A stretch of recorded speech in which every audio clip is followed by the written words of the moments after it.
قل هل يستوي الذين يعلمون والذين لا يعلمون إنما يتذكر أولو الألباب أشهد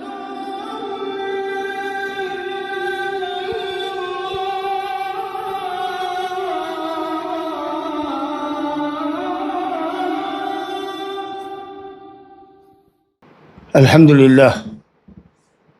والصلاة والسلام علی رسول اللہ وعلی آلہ واصحابہ ومن اہتدى بہدى اما بعد فعن انس رضی اللہ عنہ عن النبی صلی اللہ علیہ وسلم قال رصوا صفوفکم وقاربوا بینها وحاذوا بالاعناق رواہ ابو داود والنسائی وصححہ ابن حبان۔ اس حدیث کا تعلق صف کی درستگی سے اور کیا کیفیت ہونی چاہیے صف بندی کی۔ امام کی یہ بھی ذمہ داری ہے کہ وہ صفوں کی درستگی کا خیال رکھے، اور جب صف درست ہو جائے تب تکبیر تحریمہ کہے۔ اور یہ بہت اہم چیز ہے، کیونکہ صف کی درستگی پر نماز مکمل ہوتی ہے، بلکہ اس کو اقامت الصلاۃ کہا گیا ہے، اور اقامت الصلاۃ واجب اور فرض ہے۔ اقیم الصلاۃ کہتے ہیں کہ من اقامت الصلاۃ ہے، تسویۃ الصفوف من اقامت الصلاۃ۔ نماز قائم کرنے کے تقاضوں میں سے ایک اہم تقاضا یہ ہے کہ صف درست ہو۔ صف کی درستگی پر نماز مکمل ہوتی ہے۔ حدیث سماعت کیجیے، حضرت انس رضی اللہ عنہ سے روایت ہے، وہ نبی صلی اللہ علیہ وسلم سے روایت کرتے ہیں، فرمایا رصوا صفوفکم، اے لوگوں اپنی صفوں کو ملاؤ۔ صف کے اندر کھڑے لوگوں کو حکم دیا جا رہا ہے کہ اپنی صفوں میں ایک دوسرے سے مل کر لگ کر کھڑے ہو، ایسے کھڑے ہو اور اس طریقے سے مل کر کے ایک دوسرے سے لگ کے کھڑے ہو جیسے کہ دیوار کی ایک اینٹ دوسری اینٹ سے ملی ہوتی ہے، اور دیوار میں کوئی سوراخ یا کوئی گیپ نہیں ہوتا۔ اس طریقے سے صفوں میں کھڑے رہنے والوں کے درمیان گیپ نہیں ہونا چاہیے، صف میں خلل نہیں ہونا چاہیے، فرجہ نہیں ہونا چاہیے، گیپ نہیں ہونا چاہیے، ایسے جیسے کہ سیسہ پلائی ہوئی دیوار جو ہوتی ہے اس طرح سے، کأنہم بنیان مرصوص، اسی سے ہے رصوا صفوفکم، اپنی صفوں کو ملاؤ، خوب ملاؤ، ایسے جیسے کہ دیوار ایک دوسرے سے ملی ہوتی ہے، یا دیوار کی اینٹیں ایک دوسرے سے ملی ہوتی ہے۔ دوسرا حکم فرمایا وقاربوا بینہا، صفوں کے درمیان دوری مت رکھو، نزدیکی ہو صفوں کے درمیان، یعنی اتنی نزدیکی جس میں آدمی دوسری صف والا آسانی سے سجدہ کر لے۔ اور عام طریقہ سے ہم لوگوں کے یہاں 4 فٹ 3 انچ، جس کو 4.25 فٹ کہہ لیجیے، اس دوری پر صف کی لکیر بنتی ہے، اور یہ سفیشینٹ ہے، زیادہ سے زیادہ 4.5 فٹ۔ لیکن اب ایسا نہیں کہ 6 فٹ 7 فٹ کی گیپنگ کے ساتھ صفیں لگائی جا رہی ہیں، تو صفوں کے درمیان قربت ہونی چاہیے، نزدیکی ہونی چاہیے۔ اور تیسری بات فرمایا وحاذوا بالاعناق، گردنوں کو بھی ایک سیدھ میں رکھو، محاذات میں رکھو، سیدھ میں رکھو، ایک سمت میں رکھو۔ کسی کی گردن صف کے آگے نکلی ہوئی ہے تو کسی کی گردن پیچھے لٹکی ہوئی ہے، ایسا نہیں ہے، بلکہ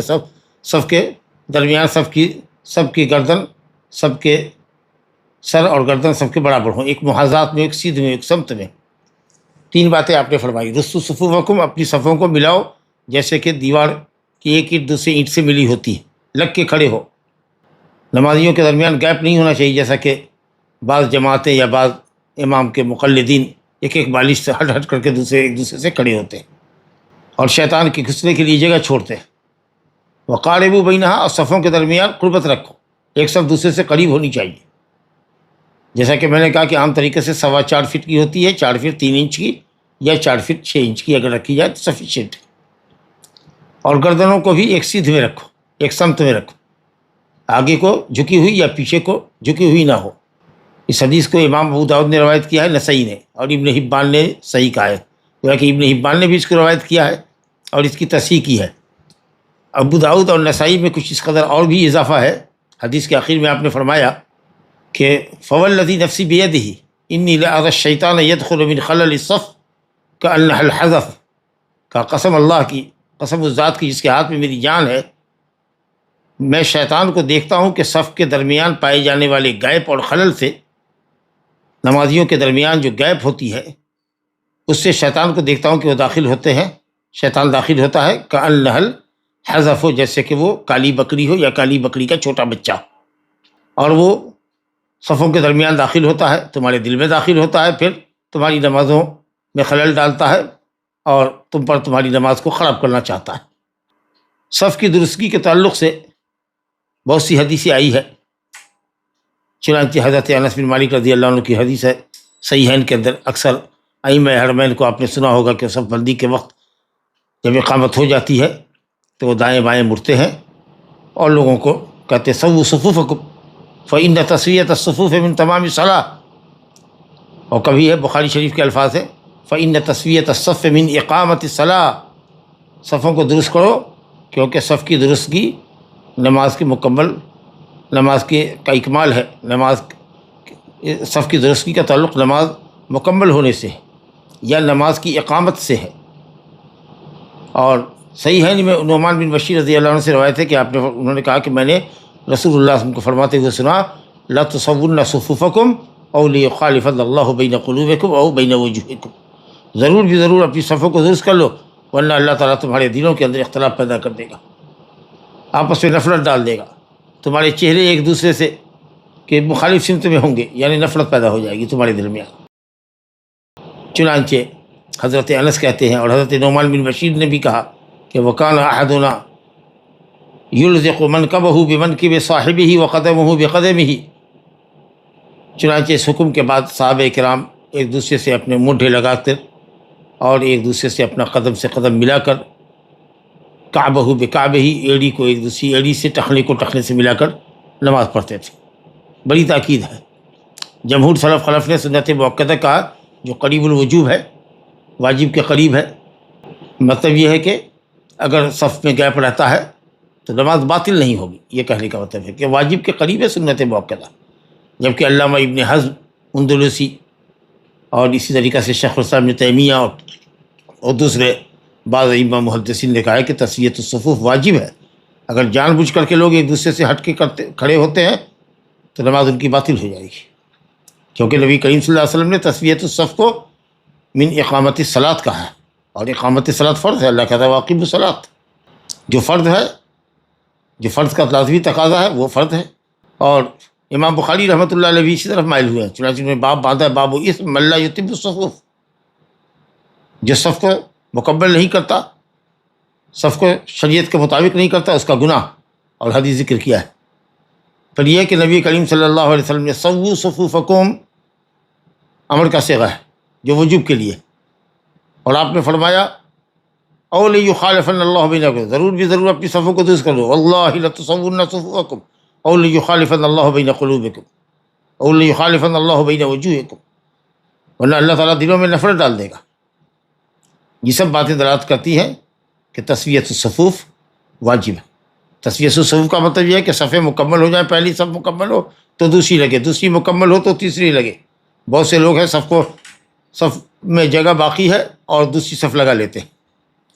خاص کہ وہ لوگ جن کو یہ خطرہ ہوتا ہے کہ امام رکوع میں چلا جائے گا، رکعت فوت ہو جائے گی، یا جو لوگ رکوع پانے سے رکعت پانے کے قائل ہیں وہ حضرات اگر امام کو رکوع میں پاتے ہیں تو ایک تو بھاگتے دوڑتے ہوئے چلتے ہیں جو منع ہے، اور پھر آئے تو جہاں جگہ ملی وہیں پر وہ کھڑے ہو گئے، بیچ صف کے اندر دو آدمی سے کھڑے ہو گئے یا اکیلے کھڑے ہو گئے، اور صف کے کنارے جگہ خالی ہوتی ہے، اس میں ملنے کی اور صف کو مکمل کرنے کی ضرورت محسوس نہیں کرتے۔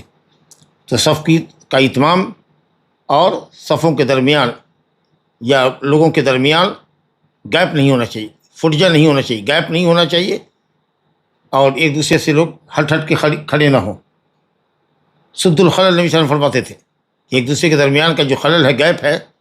جو لوگ ہٹ کے کھڑے ہوتے ہیں اس کو بھرو۔ تو صفوں کو مکمل کرنا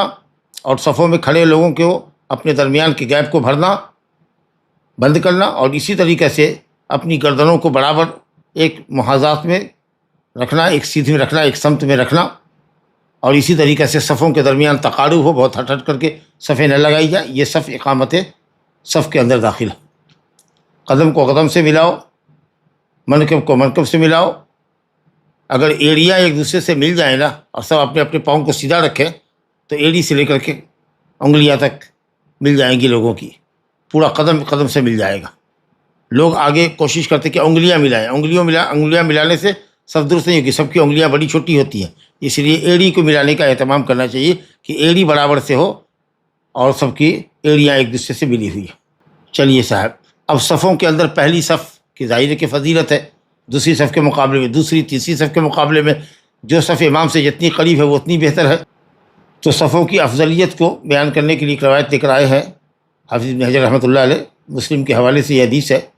عن ابی ہریرہ رضی اللہ عنہ قال قال رسول اللہ صلی اللہ علیہ وسلم خیر صفوف الرجال اولها وشرها آخرها وخیر صفوف النساء آخرها وشرها اولها رواہ مسلم۔ پہلی صف کی فضیلت بیان کرتے ہوئے آپ صلی اللہ علیہ وسلم نے فرمایا کہ مردوں کی صفوں میں سب سے بہتر صف پہلی صف ہے۔ بہتر صف کا مطلب کہ اجر و ثواب میں جو سب سے بڑھ کے صف ہے، جس صف میں کھڑا ہونا نمازی کے لیے سب سے زیادہ ثواب کا باعث ہے، وہ پہلی صف ہے۔ وشرھا، اور بری صف یعنی ثواب میں قلیل، اجر و ثواب میں انتہائی درجہ کم آخری صف ہے مردوں کی، کیونکہ جس قدر وہ دور ہوتا ہے قرأت وغیرہ سننے میں دشواری ہے۔ اب تو خیر مائک وغیرہ کا استعمال ہے، اسی تکبیرات انتقال جو ایک رکن سے دوسرے رکن میں منتقل ہونے کے لیے امام کہتے ہیں، یا قرأت وغیرہ آسان ہے، لیکن بہرحال امام کو جو دیکھ سکتا ہے پہلی صف والا اور اس کی اقتداء کرتا ہے، وہ بہرحال وہ فضیلت اس کو حاصل نہیں ہوتی۔ اور پھر اللہ رب العالمین پہلی صف پر اور صف کے داہنی طرف کھڑے ہونے والے پر خاص رحمت نازل فرماتا ہے۔ اور آپ صلی اللہ علیہ وسلم نے فرمایا کہ لوگوں کو اگر معلوم ہو جائے کہ عشاء کی نماز میں کیا ہے اور صف اول میں کیا ہے ثواب، تو لوگ گھٹنوں اور ہتھیلیوں کے بل چل کر کے مسجد آئیں، اور اگر قرآن اندازی کی نوبت آئے تو اس کے لیے بھی وہ تیار ہو جائے۔ تو اتنی تاکید ہے، اور ظاہر ہے کہ پہلی صف پانے کے لیے آدمی کو پہلے مسجد میں آنا پڑے گا، یا پھر اگر صف بندی ہو رہی ہے تو اس کو بڑھ کر کے آگے صف میں پہلی صف میں جگہ لینے کی کوشش کرنی ہوگی، اور یہ ساری چیزوں سے وہ پچھلی صف والا محروم ہوتا ہے۔ تو اس لیے ثواب میں سب سے بہتر صف پہلی صف ہے، اور سب سے کم تر ثواب میں آخری صف ہے۔ لا الہ الا اللہ۔ اور فرمایا گیا کہ عورتوں کی صفوں میں سب سے بری صف آخری ہے، او پہلی صف ہے۔ عورتوں کی پہلی صف جو مردوں کے پیچھے لگتی ہے، جہاں مرد اینڈ ہوتے ہیں وہاں سے عورت لگتی ہے، تو وہ پہلی صف جو ہے عورتوں کی وہ بری صف ہے، یعنی ثواب میں کم ہے۔ کیوں؟ اس لیے کہ مردوں سے وہ قریب ہے، مردوں کی حرکت اور اس کی آواز کو وہ سنتی ہے، تشویش میں مبتلا ہو سکتی ہے جی۔ اور اسی وجہ سے مردوں کی آخری صف بری کہی گئی ہے کہ اس کے پیچھے عورت لگی ہوئی ہے، تو ہو سکتا ہے کہ اس کا دل و دماغ عورت کی طرف جا رہا ہو، عورت کی بات سننا چاہتا ہو، یا عورت کی حرکتوں کو کی طرف اس کے کان کھڑے ہوں، یا اسی طریقہ سے جو عورت پہلی صف میں ہوتی ہے مرد سے بالکل لگی ہوئی، تو وہ اس لیے بری کہی گئی ہے کہ وہ مردوں سے قریب تر ہے۔ اور عورتوں کی جو آخری صف ہے وہ سب سے اچھی ہے، کیونکہ وہ مردوں سے سب سے زیادہ دور ہے۔ اب یہ حدیث بعض علماء نے کہا کہ مطلق ہے، چاہے عورتیں مردوں کے پیچھے کھڑی ہوتی ہوں یا عورتوں کا الگ بلاک ہو، جیسے کہ آج کل مسجدیں بنائی جاتی ہیں اور کئی منزل ہوتی ہے، تو ایک آدھ منزل یا اس کا کچھ حصہ عورتوں کے لیے کوئی بلاک خاص کر دیا جاتا ہے، تو کیا اس وقت بھی یہی شکل ہوگی کہ عورتوں کی پہلی صف بری ہوگی اور آخری صف افضل ہوگی؟ بظاہر حدیث تو یہی کہہ رہی ہے، لیکن جو علت ہے بری کہنے کی یا کم ثواب میں کم ہونے کی، وہ علت منفردات جب عورتیں تنہا اکیلے پڑھتی ہیں، یعنی اپنے الگ بلاک میں، خاص بلاک میں عورتیں جب پڑھتی ہیں تو وہ علت نہیں پائی جاتی ہے، کیونکہ وہاں مردوں سے وہ قریب نہیں ہوتی، ان کا بلاک ہی الگ ہوتا ہے۔ تو اس لیے علامہ صنعانی نے، اور اس سے پہلے امام نووی رحمۃ اللہ علیہ نے، اور مفتی عام مملکہ سعودی عربیہ سماحت الشیخ امام العصر ابن باز رحمۃ اللہ علیہ نے کہا ہے کہ اگر عورتوں کا بلاک الگ ہے تو انشاءاللہ تعالیٰ پہلی صف ان کی بھی افضل ہے آخری صف کے مقابلے میں۔ اچھا، ایک بات یہ بھی سمجھ میں آئی کہ عورتیں بھی صف بستہ کھڑی ہوں، جیسے مرد حضرات ایک دوسرے سے مل کے کھڑے ہوتے ہیں، اور جب تک پہلی صف مکمل نہ ہو دوسری نہ لگائیں، یہی حکم عورتوں کا ہے۔ عورتوں کی عادت یہ ہوتی ہے کہ کچھ عورتیں کھڑی ہو گئی، کچھ دائیں کھڑی ہیں، کچھ بائیں کھڑی ہیں، کسی نے صف کو مکمل نہیں کیا، کچھ عورتیں ایک ٹولی میں پڑھ رہی ہیں، کچھ عورتیں دوسری ٹولی میں پڑھ رہی ہیں، تو ان کی جو صف ہے وہ بھی اسی طریقے سے لگانے کی پابند ہے، اور صفوں کو جوڑنے کی اور صفوں کے درمیان پائے جانے والے گیپ اور خلل کو دور کرنے کی وہ بھی اسی طرح مکلف ہے جیسے کہ مرد حضرات کو کہا گیا ہے۔ اب یہ جو ہمارے سامنے حدیث ابن عباس رضی اللہ عنہ کی، اس میں یہ ہے کہ اگر ایک مقتدی ہے تو وہ امام کی کس طرف کھڑا، دائیں یا بائیں؟ تو ہم سب جانتے ہیں کہ مقتدی اگر ایک ہے تو اس کی جگہ امام کے دائیں جانب ہے، علی یمین الامام کھڑا ہوگا، وہ امام کے دائیں جانب۔ اگر بائیں جانب کھڑا ہو تو امام کو چاہیے کہ اس کو ہاتھ پکڑ کے ہو یا اس کا بال پکڑ کے ہو یا اس کی کال پکڑ کے ہو، اس کو پیچھے سے اپنے گھما کر کے لائے اور اپنی داہنی طرف کھڑا کرے۔ چنانچہ ابن عباس رضی اللہ عنہ کی روایت متفق علیہ روایت ہے، اور یہ حدیث بہت کثرت سے امام بخاری نے مختلف ابواب میں اس کو ذکر کیا ہے۔ بہت سارے مسائل اس سے مستنبط ہوتے ہیں، بعض اہل علم میں تو 50 مسائل، لمبی حدیث ہے کہ کیسے وہ گئے اپنی خالہ میمونہ بنت حارث کے گھر میں اور وہاں سوئے، اور نبی صلی اللہ علیہ وسلم کی نفل نماز جو قیام اللیل ہوتی تھی اس کا اہتمام کرنے کے لیے اور دیکھنے کے لیے کہ کیسے قیام اللیل پڑھی جاتی ہے، کتنی رکعتیں ہوتی ہے، تو یہ ان کا حرص تھا، بلوغت سے پہلے کا واقعہ ہے۔ مینا میں حجۃ الوداع کے موقع پر حضرت عبداللہ بن عباس کہتے ہیں کہ قاربت الاحتلام، میں بلوغت سے قریب تھا، ابھی بالغ نہیں ہوا تھا۔ اس قدر شوق تھا، اللہ رب العالمین نے اس قدر علم کی محبت اور فقاہت حضرت ابن عباس کو عطا فرمائی تھی۔ نبی صلی اللہ علیہ وسلم کی دعا کی برکت سے اللہم علمہ التاویل، اللہم فقہہ فی الدین۔ تو یہ تفقہ فی الدین کی بہترین علامت تھی کہ ابن عباس صغر سنی میں گئے اپنی خالہ کے پاس، میمونہ کے پاس، اور بستر کی چوڑائی میں سوئے، اور نبی صلی اللہ علیہ وسلم اور آپ کی بیوی میمونہ لمبائی میں دونوں سوئے، یہاں تک کہ آپ اٹھے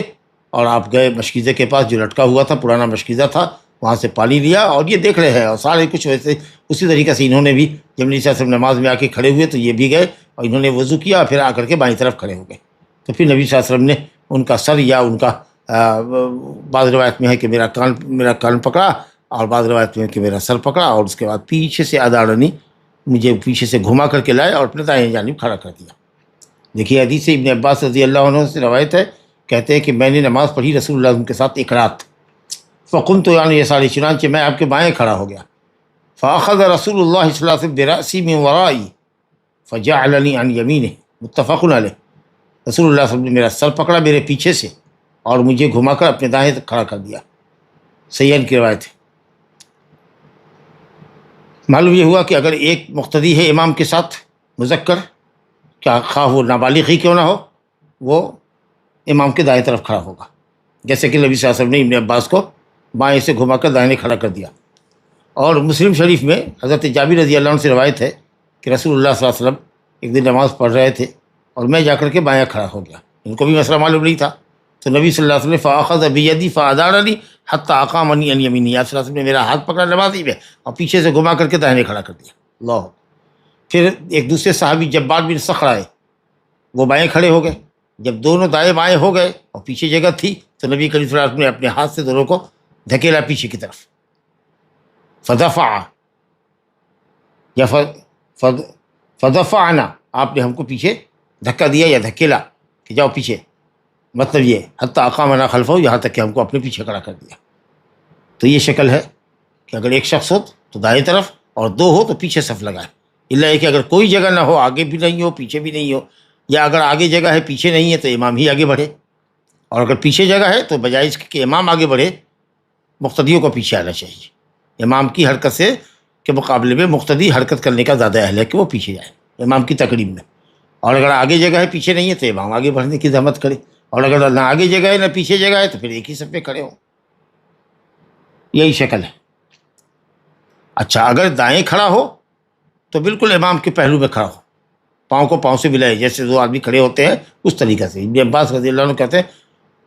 وقفت الی جنبہ، میں بالکل آپ کے پہلو میں کھڑا ہوا۔ اور حضرت عائشہ رضی اللہ عنہ نے بھی کہا ہے کہ نبی کریم صلی اللہ علیہ وسلم جب مرض الموت پہ تشریف لے گئے اور آخری امامت آپ نے فرمائی، جبکہ ابو بکر صدیق رضی اللہ عنہ کی امامت چل رہی تھی، تو جلس رسول اللہ صلی اللہ علیہ وسلم حذاء ابی بکر، بالکل بالمقابل کھڑے ہوئے رسول اللہ صلی اللہ علیہ وسلم بیٹھ گئے ابو بکر کے پہلو میں بالمقابل۔ اب مسئلہ یہاں پر یہ ہے کہ اب مقتدی کی جگہ تو بہرحال ایک مقتدی کی جگہ بائیں طرف ہے، دائیں طرف ہے، لیکن اگر کسی نے بائیں جگہ لے لی اور اسے ایک رکعت پوری پڑھ لی جو کہ اس کی جگہ نہیں ہے، دائیں ہونا چاہیے،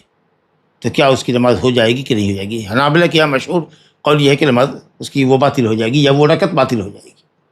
کیونکہ اگر نماز بائیں طرف مقتدی کی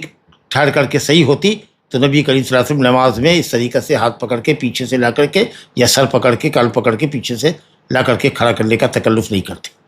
اور ظاہر ہے کہ اس پہ مشغولیت ہے، تھوڑی حرکت ہوئی اور وہ بھی پیچھے سے ہو کر کے آئے تو ذرا قبلے سے انحراف بھی ہوا ہوگا، یہ سب کچھ آپ صلی اللہ علیہ وسلم نے درست ٹھہرایا، اس لیے کہ وہ جگہ بائیں طرف کھڑا ہونا مقتدی کے لیے جائز نہیں تھا۔ اور اسی طریقے سے حضرت جابر کی روایت بھی دیکھا آپ نے کہ جابر رضی اللہ عنہ کہتے ہیں کہ میں بائیں کھڑا ہو گیا تو نبی صلی اللہ علیہ وسلم نے میرا ہاتھ پکڑا اور دائیں کھڑا کر دیا۔ پھر حضرت جبار بن صخر آئے، وہ بائیں کھڑے ہو گئے، پھر ہم دونوں کو دھکا دیا تو پیچھے ہم لوگوں کو کھڑا کیا۔ ظاہر ہے کہ اس طرح کا جو مشی ہوا یا عمل ہوا بغیر حاجت کے تو جائز نہیں ہے، اور اس طرح کا ارتکاب اس لیے کیا جائے گا کہ یہ واجب ہے۔ تو یہ امام احمد رحمۃ اللہ علیہ کا موقف ہے، جبکہ دوسرے ائمہ حنفیہ، مالکیہ، شافعیہ، خود امام احمد بن حنبل کی یہ قول یہ ہے کہ مکروہ ہے۔ بہتر تو یہ ہے کہ امام کی جگہ دائیں ہے، یہ علی سبیل الافضلیت ہے، علی سبیل الوجوب نہیں۔ گویا کہ اگر ایک رکعت یا پوری رکعت بھی اگر بائیں طرف کھڑا ہوتا ہے اور امام بھی اس کو اگر اصلاح نہیں کرتا ہے تو افضلیت فوت ہو جائے گی، لیکن نماز دونوں کی صحیح ہو جائے گی۔ اور شیخ الاسلام ابن تیمیہ بھی اسی طرف گئے کہ بہرحال یہ تو صرف نبی صلی اللہ علیہ وسلم کا فعل ہے، فعل مجرد ہے۔ آپ نے کہیں یہ نہیں کہا ہے کہ لوگوں امام اگر ہو اور بایاں ایک مقتدی آئے تو وہ دائیں کھڑا ہو بائیں کھڑا نہ ہو، یہ قولی حدیث نہیں ہے، حکم نہیں ہے نبی صلی اللہ علیہ وسلم کا۔ تو اگر صرف فعل پایا جائے اور قول کا قرینہ نہ ہو، قولی حدیث نہ ہو، تو محض فعل سے اہل علم وجوب ثابت نہیں کرتے، کہتے کہ وہ فعل استحباب اور سنیت کی دلیل ہوتی ہے۔ پھر ایک بات یہ بھی سوچیے کہ اگر بائیں طرف حضرت ابن عباس نے اپنی نیت باندھ لی تھی، تکبیر تحریمہ کر لیا تھا، اور یہ کرنا ان کا غلط ہوا اس مقام پر، تو پھر مناسب یہ تھا کہ نبی صلی اللہ علیہ وسلم سلام کے بعد یہ کہتے کہ چونکہ تم نے نماز شروع کر لی تھی اور اسی حال میں تم کو گھما کر کے ہم نے ادھر کھڑا کیا ہے، لہٰذا پھر سے تم کو دوبارہ نیت باندھنی چاہیے تھی، تکبیر تحریمہ کرنا چاہیے تھا، اور اگر نہیں کیا تو وہ تمہاری رکعت باطل ہو گئی۔ آپ نے یہ بھی نہیں کہا ان کو۔ تو اسی لیے جس قول کی طرف دل مطمئن ہے وہ یہ ہے کہ افضل مقام تو مقتدی کا یہی ہے، ایک مقتدی کا معموم کا، کہ وہ امام کے دائیں کھڑا ہو، لیکن اگر وہ لا علمی میں بائیں کھڑا ہو گیا اور امام نے بھی اس کی اصلاح نہیں کی تو پھر انشاءاللہ تعالی نماز ہو جائے گی، باطل نہیں ہوگی، واللہ اعلم۔ دوسرا ایک مسئلہ یہ ہوا کہ نبی صلی اللہ علیہ وسلم نے نماز شروع کی تھی انفراد کی نیت سے، بعد میں ابن عباس آ گئے تو وہاں سے آپ نے امامت شروع کر دی۔ تو یہ بات پہلے بھی آئی ہے کہ امامت کی نیت ضروری نہیں ہے کہ آدمی پہلے کرے، اگر وہ انفراد کی نیت سے بھی کھڑا ہوا تھا اور بعد میں کچھ لوگ آگے اس کی اقتداء کرنے لگے تو وہاں سے درمیان نماز وہ امامت کی نیت اس کی صحیح ہو جائے گی۔ راجح قول اہل علم کا یہی ہے، چاہے وہ فرض میں ہو کہ نفل میں۔ اچھا، ایک تیسرا مسئلہ یہ بھی نقل ہوا کہ صاحب نفل نماز جماعت سے پڑھی جا سکتی ہے، خاص کے رات کی نفل، اور تراویح کا تو خیر مسئلہ ہے ہی کہ 3 رات نبی صلی اللہ علیہ وسلم نے با جماعت تراویح کرائی ہے۔ اور حضرت عمر بن خطاب کا جب زمانہ آیا تو ابی بن کعب کی امامت میں یا تمیم داری کی امامت میں یا ابی تمیم داری دونوں کی امامت میں جماعت انہوں نے کروائی۔ باقی اور رہا کہ تہجد وغیرہ میں عام طریقے سے جماعت کا اہتمام نہیں کرنا چاہیے، اور اسی طریقے سے دن کی نماز میں تو خیر جماعت ہے ہی نہیں، پہلے بھی یہ مسئلہ آیا ہے، الا کہ کبھی کبھار نادر ایسا واقعہ ہو، جیسے کہ اطبال بن مالک انصاری رضی اللہ عنہ نے آپ کو بلایا تھا کہ آپ گھر میں آ کر کے ایک جگہ نماز پڑھتے، تو وہاں صحابہ نے آپ کے پیچھے صف لگا دیا۔ یا اس طریقے سے روایت آئے گی کہ حضرت انس کہتے ہیں کہ میں اور یتیم نامی آپ کے پیچھے کھڑے ہوئے، اور میری دادی ملیکہ یا میری والدہ ام سلیم پیچھے کھڑی ہوئی۔ جب آپ ام سلیم انصاریہ کے گھر میں تشریف لے گئے تو کہا کہ قوموا لأصلی لکم، کھڑے ہوتے جاؤ، میں تم لوگوں کو نماز پڑھا دوں تاکہ تم دیکھ لو کہ اقتداء کیسے کی جاتی ہے۔ خاص کر کے عورتیں جو پیچھے کھڑی ہوتی ہیں تو امام کو نہیں دیکھ پاتی، تو اس لیے بھی آپ نے جماعت کرائی۔ تو ایسا اگر دن میں کبھی نادراً نوافل مطلقہ اگر ہو جائے تو کوئی حرج کی بات نہیں ہے، لیکن جو سنت ہے جیسے صلاۃ الکسوف ہے، صلاۃ الاستسقاء ہے، اس کے لیے تو خیر جماعت ہی مطلوب ہے، وہ تنہا پڑھی نہیں جاتی۔ یہ مسئلہ ہم پہلے ذکر کر چکے ہیں آپ سے۔ لا الہ الا اللہ۔ ایک مسئلہ یہ بھی معلوم ہوا کہ اگر کوئی غلط جگہ پہ آ کر کے بائیں طرف کھڑا ہو گیا ہے امام کے، پھر امام اس کی اصلاح کرنے کے لیے، نماز کی اصلاح و درستگی کے لیے اگر تھوڑی سی حرکت کرتا ہے کہ اس کو لا کرتا ہے، دائیں طرف کھڑا کرتا ہے، اور مقتدی 1-2 قدم چل کر کے امام کے پیچھے سے دائیں طرف آ کر کے کھڑا ہوتا ہے، تو انشاءاللہ تعالیٰ یہ چونکہ نماز کی درستگی کے لیے یہ مصلحت ہے یا مصلحتاً یہ کیا جا رہا ہے، اس لیے دونوں میں سے کسی کی بھی نماز پر کوئی اثر نہیں پڑے گا، باطل نہیں ہوگی، نماز بالکل صحیح رہے گی۔ وباللہ التوفیق۔ آگے دیکھیے، اگر مقتدی 1 سے زیادہ ہوں تو کیا کرنا ہے؟ جگہ پیچھے ہے تو مقتدی مرد پیچھے کھڑا ہوگا، اور عورت اگر اکیلی بھی ہے تو اس کا مقام پیچھے ہے، وہ مرد کے ساتھ یا پھر بیٹے کے ساتھ، باپ کے ساتھ بھی نہیں کھڑی ہو سکتی، شوہر کے ساتھ بھی نہیں کھڑی ہو سکتی۔ تو اگر 1 سے زیادہ ہوں مقتدی ہوں تو ان کو پیچھے ہونا ہے، الا یہ کہ آگے پیچھے کوئی جگہ نہ ہو تو ایک صف میں ہی جگہ بنے گی۔ چنانچہ حضرت انس رضی اللہ عنہ کی روایت لے کر آئے ہیں، قال صلی رسول اللہ صلی اللہ علیہ وسلم فقمت ویتیم خلفہ وأم سلیم خلفنا متفق علیہ واللفظ للبخاری۔ انس بن مالک رضی اللہ عنہ سے روایت فرماتے ہیں کہ رسول اللہ صلی اللہ علیہ وسلم نے نماز پڑھی، فقمت، میں کھڑا ہو گیا، یا نماز پڑھائی کہہ لیجیے، فقمت، تو میں کھڑا ہوا، اور یتیم یا تو لقب ہے، بطور لقب کے استعمال کیا گیا کیونکہ نابالغ تھا، والد کا سایہ سر سے اٹھ گیا تھا، بلوغت سے قبل یتیمی کا اطلاق ہوتا ہے، بلوغت کے بعد نہیں ہوتا، یا یہ بھی ممکن ہے کہ اس کا نام یتیم رہا ہوگا انصاری صحابی کا۔ تو بہرحال میں اور یتیم آپ کے پیچھے کھڑے ہوئے، اور ام سلیم یعنی انس کی والدہ ام سلیم انصاری رضی اللہ عنہ کہتے ہیں انس کے خلفنا، ہم دونوں کے پیچھے کھڑی ہوئی۔ تو مقتدی اگر ایک سے زیادہ ہو تو اس کا اسٹینڈ کہاں ہوگا؟ اس کا موقف امام کے پیچھے۔ یہی جماہیر امت محمدیہ نے کہا، جماہیر اہل علم کا یہی قول ہے، جیسا کہ ہم نے جبار اور حضرت جابر رضی اللہ عنہ کی حدیث سے بھی ملاحظہ کیا کہ آپ صلی اللہ علیہ وسلم نے ان دونوں کو پیچھے کھڑا کیا۔ تو دو اگر مقتدی ہو تو امام کے پیچھے کھڑے ہو کے۔ مسلم شریف ایک روایت آئی ہے عبداللہ بن مسعود سے، علقمہ اور اسود کہتے ہیں کہ عبداللہ بن مسعود رضی اللہ عنہ کے پاس وہ گئے تو نماز ہو چکی تھی، پوچھا کہ کیا جو کچھ لوگ باقی بچے ہیں تمہارے ساتھی وہ سب نماز پڑھ چکے؟ کہا ہاں۔ تو اب ابن مسعود کھڑے ہوئے اپنے گھر میں اور ان دونوں کو بھی دائیں بائیں کھڑا کر لیا، اور اس کے بعد جب کہتے ہیں علقمہ اور اسود کہ جب ہم رکوع میں گئے تو ہم اپنے ہاتھوں کو جیسے گھٹنے پر گاڑا جاتا ہے تھیلی کو، جیسے پراپر ہم لوگ کر رہے ہیں، تو اس طرح سے کرنے لگے، تو ابن مسعود رضی اللہ عنہ نے نماز ہی کے اندر ہمارے ہاتھوں پر مارا اور طریقہ بتایا تطبیق کا، ایسے ہاتھ کو ہاتھ میں پھنساؤ، دائیں ہاتھ کو بائیں ہاتھ میں، اور دونوں زانوں کے درمیان تھائی کے بیچ میں رکھو، یہ کیفیت۔ حالانکہ یہ عمل منسوخ ہو چکا ہے، حضرت عمر بن عاص نے کہا کہ کلنا نؤمر بالرکب، ایسا ہم لوگ کیا کرتے تھے، لیکن نبی صلی اللہ علیہ وسلم نے بعد میں منع کر دیا تھا۔ لگتا ہے کہ اس منسوخیت کا علم حضرت عبداللہ بن مسعود کے پاس نہیں تھا، جیسا کہ ہم نے سنا کہ حضرت جابر اور حضرت جبار مدینے کے اندر نبی کریم صلی اللہ علیہ وسلم کے ساتھ نماز پڑھ رہے ہیں اور آپ نے پیچھے ان کو دھکیلا۔ اس کا مطلب یہ ہوا کہ اگر جگہ پیچھے ہے تو دو آدمی مقتدی امام کے دائیں بائیں کھڑا نہیں ہوگا، جیسا کہ حضرت عبداللہ بن مسعود نے کھڑا کیا۔ یا علامہ طحاوی نے جو تعویل کیا وہ یہ ہے کہ شاید جگہ نہیں رہی ہوگی تو اس لیے دائیں بائیں ابن مسعود نے کھڑا کیا ہوگا، ان کو معلوم رہا ہوگا، لیکن بہرحال وہ جو تطبیق کی صورت حضرت ابن مسعود کہتے تھے وہ منسوخ ہو گئی تھی، اور ان کی منسوخیت، اس کی منسوخیت کا علم اب تک حضرت عبداللہ بن مسعود کو نہیں تھا۔ چلیے صاحب، اور یہ کہ عورت مردوں کے درمیان کھڑی نہیں ہوگی، عورت کا مقام ہے پیچھے، ایک ہو یا دو ہو یا کئی ہو تو صف لگائے گی، اگر تنہا ہے تو تنہا ہی صف لگائے گی۔ وہ لا صلاۃ لمنفرد خلف الصف جو حدیث آ رہی ہے وابصہ کی، وہ مردوں کے لیے، عورت اکیلی صف کے پیچھے کھڑی ہوگی۔ اگر ایک شخص ہے مقتدی مرد اور ایک عورت ہے تو وہ مقتدی چلا جائے گا امام کے دائیں طرف، عورت پیچھے چلی جائے گی، مگر عورت کہاں کھڑی ہوگی؟ مقتدی کے پیچھے یا امام کے پیچھے؟ تو امام کے پیچھے۔ اب چاہے وہ عورت جیسا کہ میں نے کہا کہ وہ اس کی بیوی ہو یا اس کی محارم میں سے ہو یا اجنبیہ ہو، بشرطے کہ خلوت نہیں ہو رہی ہو، جیسے کہ ہم کسی اجنبی کے گھر میں گئے ہیں، وہاں میری کوئی محارم نہیں ہے اور ہم نے سنت پڑھی، آگے دو لڑکے پیچھے کھڑے ہو گئے، ان کی خاتون خانہ جو تھی وہ بھی کھڑی ہو گئی، تو وہاں چونکہ خلوت نہیں ہے اس لیے وہ مرد اجنبی شخص کے پیچھے کھڑی ہو سکتی ہے، لیکن وہ طرح کھڑی ہوگی۔ لا الہ الا اللہ۔ اور یہ بھی معلوم ہوا کہ صاحب اگر ایک آدمی ہو اور نابالغ ہو تو بھی وہ بالغ کے ساتھ صف میں کھڑا ہو سکتا ہے۔ سب یہ ممیز 7 سال کا بچہ جو تمیز کر سکتا ہے دائیں بائیں کو، جہاں سے نماز پڑھنے کا حکم ہوا ہے 7 سال کی عمر میں، 7 سال اور اس کے آگے کا بھی جو بچہ ہے وہ بڑوں کے ساتھ صف میں کھڑا ہوگا۔ عام طریقے سے لوگ صفوں سے نکال دیتے ہیں اور کہتے ہیں بچوں کی الگ صف لگنی چاہیے، ایسی کوئی حدیث نہیں۔ جب مرد حضرات پورے ہو جائیں تب، یا بیچ بیچ میں اگر بچوں کو کھڑا کر لیں ہم تو بہتر ہے، تو یہ بات بہتر ہے، تاکہ بچے آپس میں جو ایک دوسرے کو دھکا دیتے ہیں یا ایک دوسرے سے کھیلتے ہیں یا نماز میں تشویش پیدا کرتے ہیں جی، تو اس طرح کی کیفیت نہ بننے پائے۔ تو تربیت کے پہلو سے بھی، اور یہ حدیث بھی ہے کہ آپ نے دیکھا کہ نبی صلی اللہ علیہ وسلم نے حضرت عبداللہ بن عباس کو اپنے دائیں طرف کھڑا کیا۔ لا الہ الا اللہ۔ تو بچہ بالغ کے ساتھ صف میں کھڑا ہو سکتا ہے، صف بستہ ہو سکتا ہے۔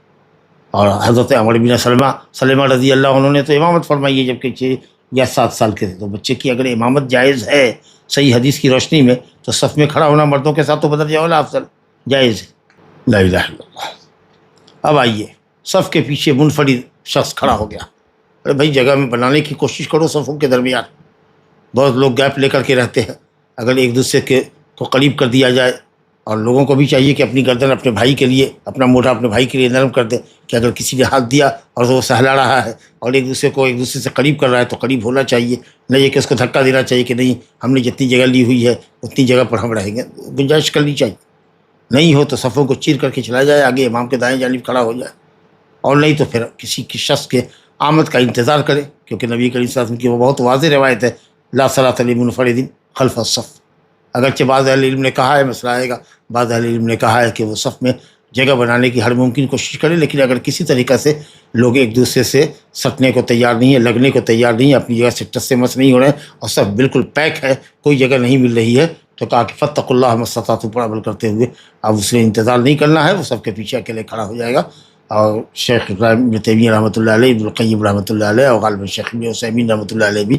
اسی طرف گئے ہیں کہ اگر جگہ صف میں نہیں بن رہی ہو تو منفرد بھی اگر کھڑا ہو جائے گا تو کوئی حرج نہیں، کیونکہ وہ صف میں کھڑا ہونے سے عاجز ہے، جبکہ دوسرے لوگ کہتے ہیں کہ یہاں اس آیت کا انطباق نہیں ہے، آپ کے لیے نماز نہیں ہے تو نماز نہیں ہے، صف بستہ ہونا ہے آپ کو، آپ انتظار کیجیے یہاں تک کہ جب کوئی نہ آئے تو آخری تحیات کے اندر بیٹھ جائیے، اس کے بعد اپنی نماز مکمل کیجیے، کیونکہ وہاں سے کوئی رکعت کے شمار ہونے کا تو مسئلہ نہیں ہے۔ اللہ کل حال راجح قول انشاءاللہ یہی ہے کہ سب کے پیچھے اکیلے کھڑا نہیں ہونا چاہیے، آدمی کا انتظار کرنا چاہیے، اور جہاں تک اگلی صف سے کسی کو کھینچ لینے کی بات ہے تو بالکل جائز نہیں ہے، اس کے سلسلے میں بھی حدیث آ رہی ہے جو انتہائی ضعیف جداً ہے۔ بہرحال حدیث آپ کے سامنے پڑھتے ہیں، صف کے پیچھے منفرد کی نماز کا کیا حکم ہے، اس سلسلے میں کچھ حدیثیں لائے ہیں۔ پہلی حدیث عن ابی بکرۃ رضی اللہ عنہ انہ انتہى الى النبی صلی اللہ علیہ وسلم وهو راکع فركع قبل ان يصل الى الصف فقال له النبي صلی اللہ علیہ وسلم زادك الله حرصا ولا تعود، رواه البخاری، وزاد ابو داود فيه فركع دون الصف ثم مشى الى الصف۔ یہ ایک روایت ہے۔ دوسری حدیث اس باب میں اسی کے ساتھ ہے، اسی مسئلے سے متعلق ہے، وابصة بن معبد الجہنی ان رسول اللہ صلی اللہ علیہ وسلم راى رجلا يصلي خلف الصف وحده فامره ان يعيد الصلاة، رواه احمد وابو داود والترمذی وحسنه وصححه ابن حبان، وله عن طلق یعنی طلق بن علی لا صلاة لمنفرد خلف الصف، وزاد الطبرانی من حدیث وابصة الا دخلت معهم او اجتررت رجلا۔ اب دیکھیے حدیث ایک ایک کر کے پڑھتے ہیں۔ ابو بکر رضی اللہ عنہ، نفع بن الحارث رضی اللہ عنہ سے روایت ہے کہ وہ آئے، نبی صلی اللہ علیہ وسلم کی امامت چل رہی تھی، آئے مسجد اور آپ رکوع میں تھے، چنانچہ انہوں نے صف میں پہنچنے سے قبل تنہا رکوع کر لیا، تو نبی صلی اللہ علیہ وسلم نے بعد میں پوچھا کہ کس نے ایسا کیا، بھائی صف کے پیچھے نماز اسے رکوع کیا اور پھر وہ چل چل کر کے صف میں آ کر کے ملا، تو ابو بکر نے کہا کہ میں نے، تو نبی کریم صلی اللہ علیہ وسلم فرمایا زادک اللہ حرصا، اللہ تعالیٰ تمہاری حرص کو، نماز کی حرص کو، رغبت کو، شوق کو بڑھائے، ولا تعود، اور دوبارہ ایسی حرکت مت کرنا۔ تو کہتے ہیں کہ حضرت ابو بکر نے نبی صلی اللہ علیہ وسلم کے پیچھے رکوع کیا تھا۔ جب جزء صلاۃ، نماز کا ایک پارٹ، ایک رکن منفرد شخص ادا کرتا ہے اور اس کی نماز کو اپنے پلٹانے کا حکم نہیں فرمایا، تو اگر پوری رکعت بھی وہ پڑھتا ہے، ایون پوری نماز بھی اگر صف کے پیچھے پڑھتا ہے تو کہا جائے گا کہ افضلیت فوت ہوئی اس سے، لیکن نماز اس کی ہو جائے گی۔ یہ استدلال ہے اس کا، فرق عدول الصف، اور اسی حدیث سے ان لوگوں نے بھی استدلال کیا ہے، بلکہ ائمہ اربعہ نے، کہ صاحب اگر کوئی رکوع پا جاتا ہے امام کے پیچھے تو اس کی رکعت ہو جائے گی، جبکہ ہم پہلے بھی سورہ فاتحہ کی شرطیت اور رکنیت کے ضمن میں آپ کو بتا چکے ہیں کہ امام بخاری رحمۃ اللہ علیہ اور دوسرے حضرت ابو ہریرہ اور کئی دوسرے صحابہ اور اسی طریقہ سے بر صغیر کے علماء اہل حدیث ہر زمانے میں اسی کے قائل رہے کہ جب تک قیام اور سورہ فاتحہ نہیں ملے گا اس کی نماز نہیں ہوگی۔ فرق دون الصف، ابو داؤد میں روایت ہے کہ اس شخص نے صف کے پیچھے رکوع کر لیا تھا ابو بکر نے، پھر وہ صف میں چل کر کے ملے تھے، اور پھر چلیے اگر کہہ دیتے ہیں کہ صاحب صف کے پیچھے وہ ملے اور جزء صلاۃ جو کہتے ہیں کہ صحیح ہو گئی اور آپ نے پلٹانے کا حکم نہیں دیا، تو ٹھیک ہے اس وقت تک نہیں دیا، نادر واقعہ ہوا تھا اسی نہیں دیا، لیکن آگے کے لیے آپ نے کہا کہ اس طرح کی حرکت مت کرو، تو جس عمل سے نبی صلی اللہ علیہ وسلم نے مستقبل کے لیے منع کر دیا تھا، اب اس میں لوگوں کے لیے کیا دلیل رہ گئی کہ طرح صف کے پیچھے ایک رکوع اگر کوئی کر سکتا ہے تو اس کی پوری نماز بھی صحیح ہو سکتی ہے، جبکہ نبی صلی اللہ علیہ وسلم نے مستقبل کے لیے اس شخص کو اس حرکت سے منع فرما دیا۔ اور امام بخاری کی دلیلوں میں سے ایک دلیل یہ بھی ہے کہ جب نبی صلی اللہ علیہ وسلم نے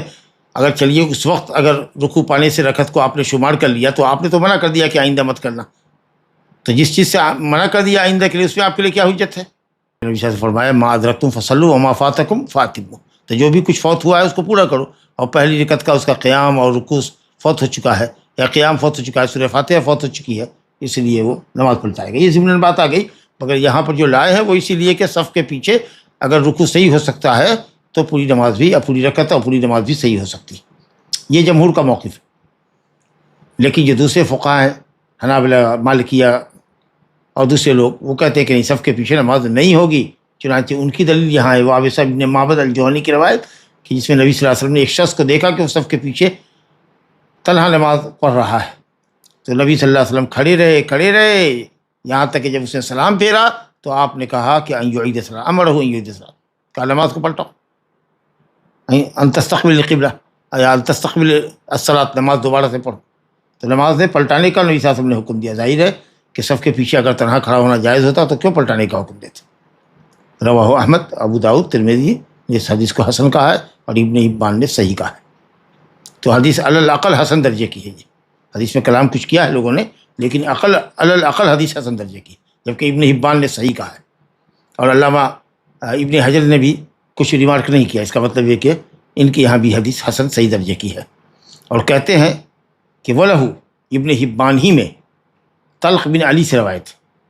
شرح حدیث نے لکھا ہے کہ یہاں حافظ ابن حجر سے رحمۃ اللہ علیہ سے وہم ہوا ہے، یہ حدیث طلق ابن علی سے نہیں ہے بلکہ علی بن شیبان سے روایت ہے۔ یہ جو حدیث ہے لا الہ الا اللہ، تو کہتے ہیں کہ یہ طلق کی روایت نہیں۔ وہ حدیث کیا ہے کہ آپ نے فرمایا لا صلاۃ لمنفرد خلف الصف، لا صلاۃ، صحت کی نفی ہے، لا تو وجود کی نفی کرتا ہے، ذات کی نفی کرتا ہے، اگر ذات کی نفی ممکن نہ ہو تو صحت کی نفی ہوگی، یا شرعی نماز نہیں ہوئی تو ذات کی نفی کر دیجیے، یا قیام رکوع سجدہ اگر ہے شکلاً نماز تو نماز صحیح نہیں ہوئی۔ لا صلاۃ، جیسے لا صلاۃ الا بفاتحۃ الکتاب، تو لا صلاۃ لمنفرد، منفرد کی نماز نہیں ہے خلف الصف، صف کے پیچھے، یا جماعت میں ملنا ہوگا، صف میں ملنا ہوگا، یا پھر اس کو انتظار کرنا پڑے گا کسی دوسرے شخص کی آمد کا۔ اب آئیے وہ جو بات آتی ہے پیچھے سے کھینچ لو کسی کو، یہ جو روایت ہے تیسری حدیث وابصہ کی جو طبرانی کے پاس ہے، طبرانی نے کبیر میں لکھا ہے، اس حدیث کو نقل کیا ہے، اس کی سند ہے السری ابن اسماعیل، اس نے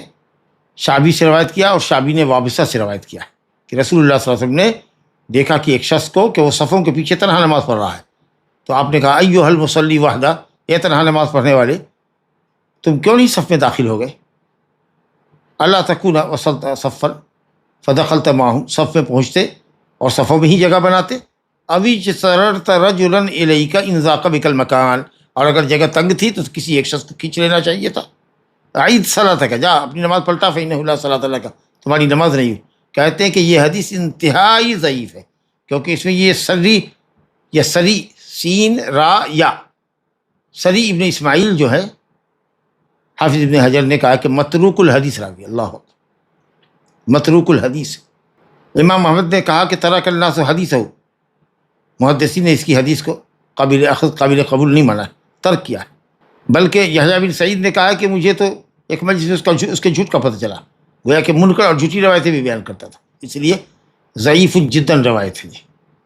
اسی جو کھینچنے کی بات ہے کہ پہلی صف سے کھینچ لیجئے کسی کو اور کھڑا کر لیجیے، اس کے بعد آہستہ آہستہ بڑھ کے بیچ میں آ جائیے یا وہیں صف میں لگ جائیے، یہ چیز صحیح نہیں ہے، کیونکہ ویسے بھی اگر آپ کسی کو کھینچ دیتے ہیں تو پہلی صف میں گیپ ہو جائے گا، جبکہ سد الخلل کہا گیا ہے، صف کو مکمل کرنے کا ذکر کیا گیا ہے۔ پھر دوسری یہ کہ آپ اس شخص کو اریٹیٹ کر رہے ہیں، وہ تشویش میں مبتلا ہو جائے گا کہ کوئی ہم کو کیوں کھینچ رہا ہے۔ تیسری بات یہ کہ آپ اس کو پہلی صف سے محروم کر رہے ہیں، اس کے فضیلت سے محروم کر رہے ہیں۔ تو اسی لیے صورتحال یہی ہے کہ اس کو اس کے حال پر رہنے دیا جائے، اور میں سمجھتا ہوں کہ وقت ہو چلا ہے۔ کچھ حدیثیں تھی ہمارے ساتھ اس باب میں جن کو اگر ہم پڑھتے تو باب آج ختم ہو جاتا تھا، باب الجماع والامامہ کا، لیکن بہرحال یہیں رکتے ہیں انشاءاللہ تعالی۔ نماز کی طرف چل کے مسجد میں چلنے کی کیفیت کیا ہونی چاہیے، نمازی کیسے چل کے آئیں، سکون و اطمینان کے ساتھ آئیں یا کچھ تیزی کے ساتھ آ سکتے ہیں، انشاءاللہ اس سلسلے میں آداب المشی الی الصلاۃ، نماز کی طرف چلنے کے جو آداب ہیں اس پر جو حدیث ہے ابو ہریرہ رضی اللہ عنہ کی، یہاں سے انشاءاللہ ہم اگلے درس میں آپ سے پھر ملیں گے۔ ھذا وباللہ التوفیق، وصلی اللہ وسلم وبارک علی نبینا محمد وعلی آلہ وصحبہ اجمعین۔ دو لوگ جماعت بنا کر نماز پڑھ رہے ہیں اور تیسرا شخص آ جائے تو وہ جماعت کیسا جوائن کرے؟ تو دو آدمی پہلے سے نماز پڑھ رہے ہیں اور تیسرا گیا تو دائیں طرف جو امام ہے، امام کے دائیں طرف جو بندہ کھڑا ہے مقتدی، اس کو کھینچے پیچھے اور اس سے لگ کر کے کھڑے ہوں، کیونکہ دو آدمی کی جگہ پیچھے ہے. کیونکہ اگر آپ بائیں طرف جا کر کے امام کے کھڑے ہو جاتے ہیں تو بھی امام آپ کو پیچھے کی طرف جانے کے لیے اشارہ کرے گا یا آپ کو دھکیلے گا پیچھے کی طرف. تو اس لیے اگر آپ دیکھ رہے ہیں کہ ایک آدمی لگ کر کے دائیں طرف کھڑا ہے تو دائیں طرف والا مقتدی ہے، اس کو کھینچ لیجیے اور اس کے بغل میں آپ امام کے پیچھے آپ کھڑے ہو جائیے، اور آپ کا جو ساتھی پہلے سے پڑھ رہا تھا وہ امام کے دائیں ہو گیا اور آپ امام کے پیچھے ہو گئے، دونوں آدمی مل کر کے صف لگا لیجیے. سند میں انقطاع ہے، اس کا مطلب کیا ہے؟ سند میں انقطاع کا مطلب یہی ہوتا ہے کہ راوی میں اتصال نہیں ہے. اب جس سے روایت کیا ہے اس کے درمیان ملاقات نہیں ہے، ایک راوی وہاں سے حذف ہے، تو اس لیے وہ جو آدمی حذف ہے، گرا ہوا آدمی ہے، وہ ثقہ بھی ہو سکتا ہے، غیر ثقہ بھی ہوگا. تو اس لیے اگر راوی گرا ہوا ہے تو جب تک اس کا پتہ نہ چلے یا کوئی سند نہ آوے جس میں وہ گرا ہوا راوی آ جائے اور وہ ثقہ ہو، اس وقت تک حدیث کی سند جو ہے متصل نہیں ہوئی، کنیکٹڈ نہیں ہوئی، ڈسکنیکٹ ہو گئی. تو اس لیے وہ حکم میں ضعیف کے. اور مرسل وہ ہوتی ہے کہ تابعی